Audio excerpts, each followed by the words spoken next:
بسم اللہ الرحمن الرحیم. محترم ناظرین، السلام علیکم ورحمۃ اللہ وبرکاتہ. میں مقیم اللہ مظہری ایک بار پھر آپ کی خدمت میں کچھ نئے سوالوں کو لے کر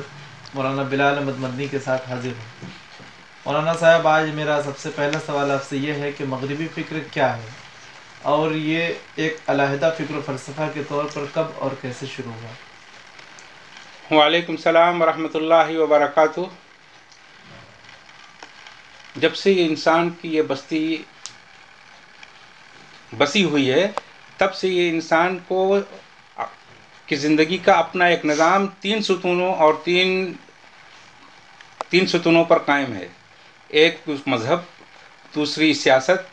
اور تیسرا جاگیرداری یا سرمایہ دارانہ نظام و سسٹم، جس کا تعلق ہمارے کاروباری زندگی سے ہوتا ہے. اور جب ہم مغربی فکر و فلسفہ کہتے ہیں تو اس کا مختصر تعارف یہ ہے کہ یورپ میں بادشاہت،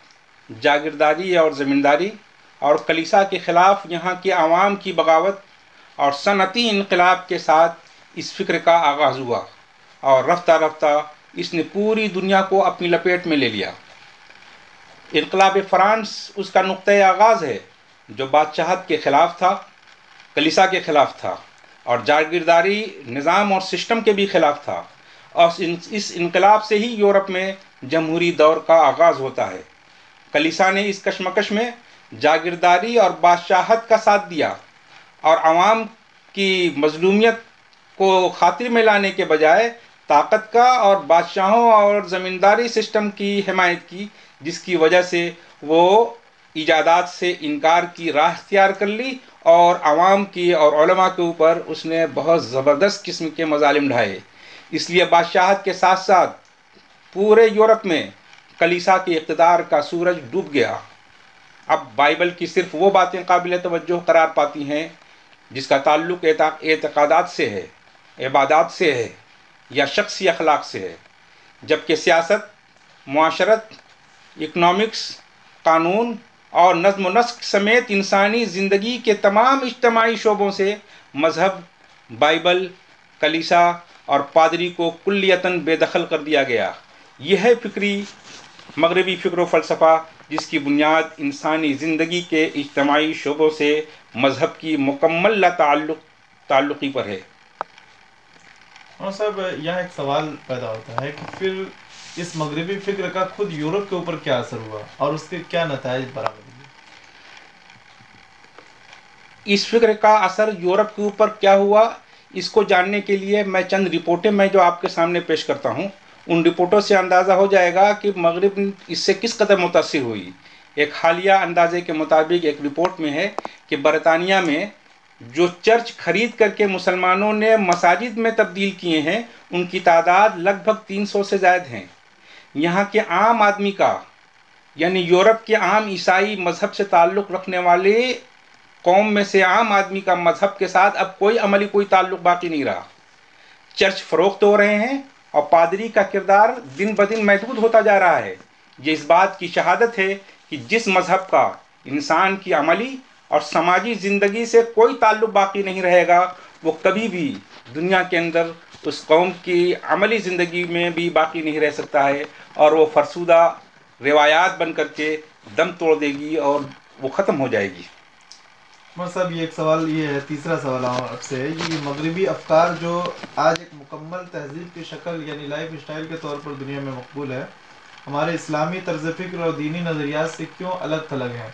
اور دونوں کا آپس میں کیا ٹکراؤ؟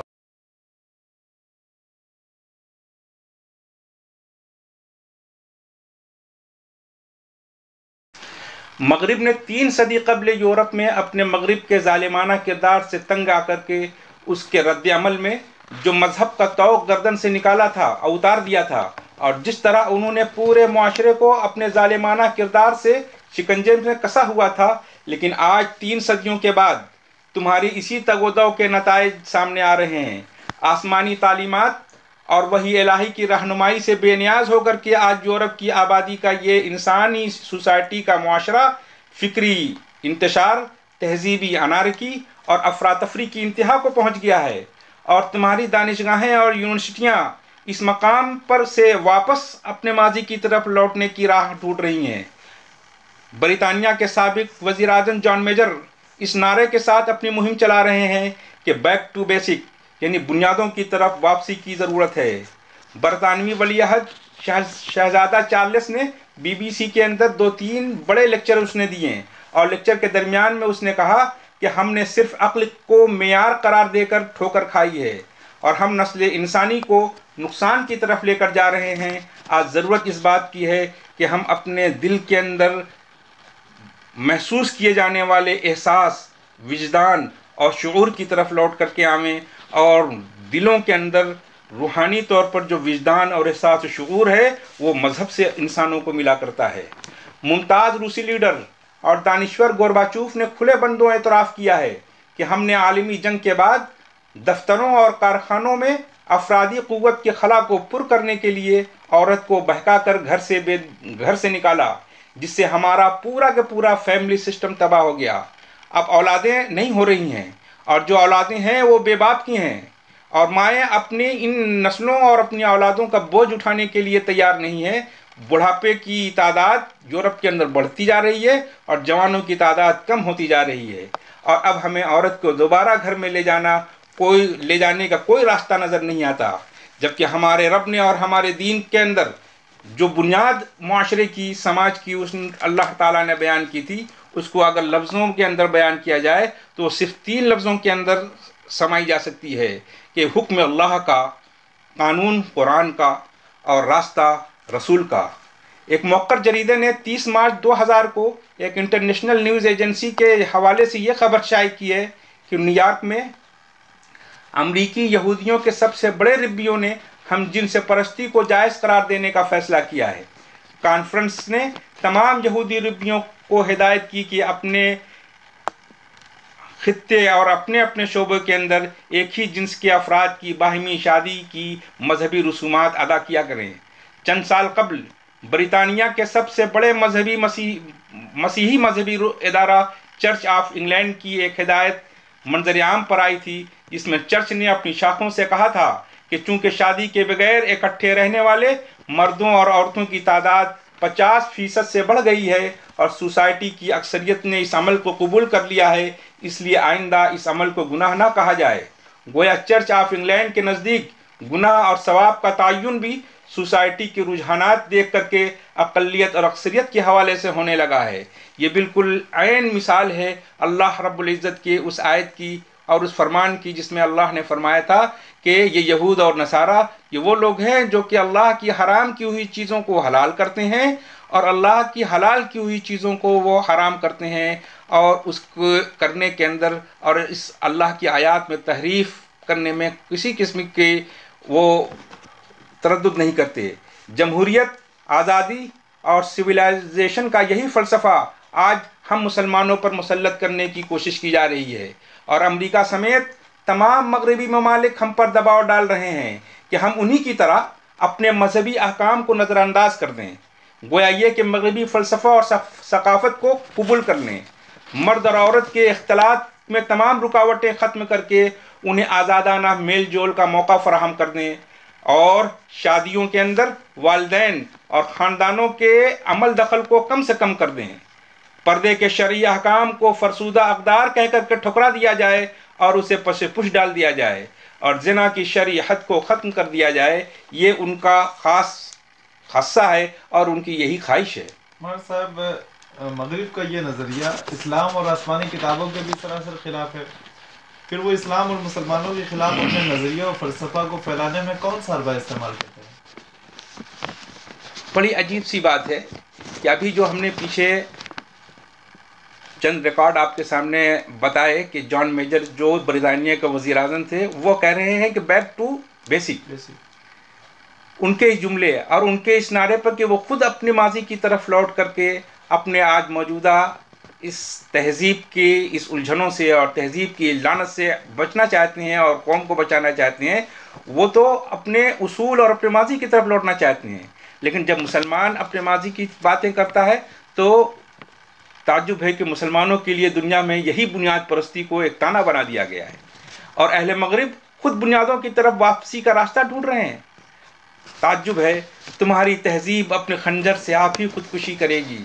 جو قصہ ابھی ہم نے آپ کو بتایا کہ کانفرنسیں کر کے فیملی کے سسٹم کو ختم کیا جا رہا ہے.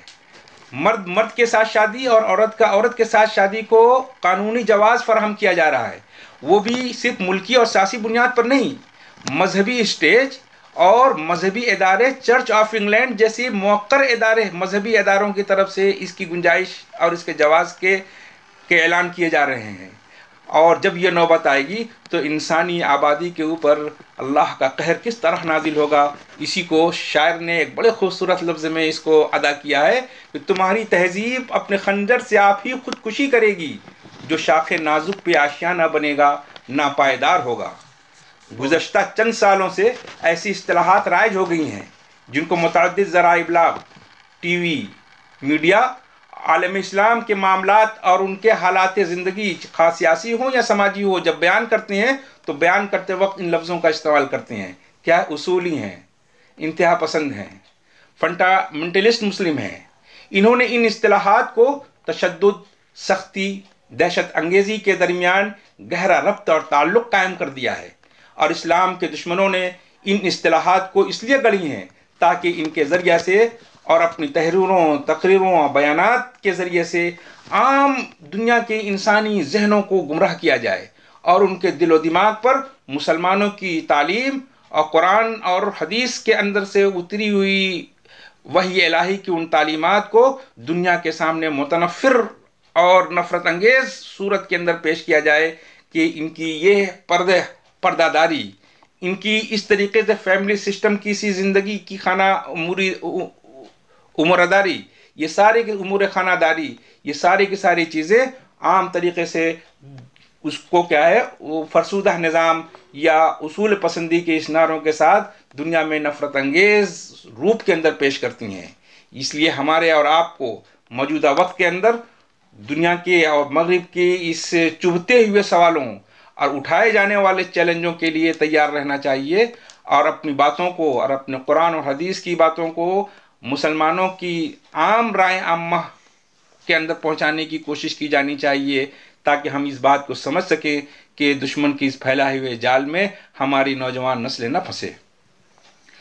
اللہ تعالی ہمیں اور آپ کو اس کی توفیق دے. بہت شکریہ مولانا صاحب. اسی کے ساتھ آج کی اس نشست کو ختم کرتے ہیں. اگلے نشست میں دیگر نئے موضوعات کو لے کر پھر حاضر ہوں گے. تب تک کے لیے ہمیں اجازت دیجیے. السلام علیکم ورحمۃ اللہ وبرکاتہ.